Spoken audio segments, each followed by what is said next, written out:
Yun, magandang hapon mga paps. Nandito tayo ngayon sa Barangay Tibig ulit. Bumalik tayo sa Barangay ng Tibig. Maglalapag tayo dito. Mag-iwan tayo sa Madianda mga paps. Kasama ko dito si Mark Ivan Belisardo.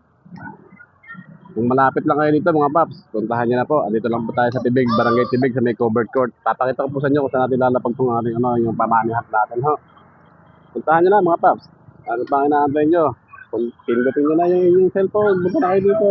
Yeah, covered court ng Tibig, mga paps. Andito po yung pinaka-plaza ng barangay dito sa Tibig, sa Silang Cavite. Nandito po yung barangay hall nila, mga kababayan.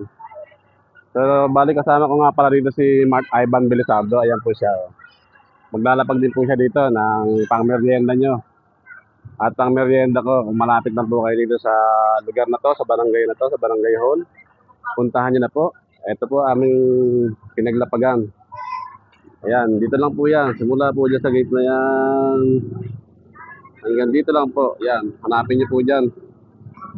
Let's go mga paps. God bless po sa inyo lahat. Bye-bye.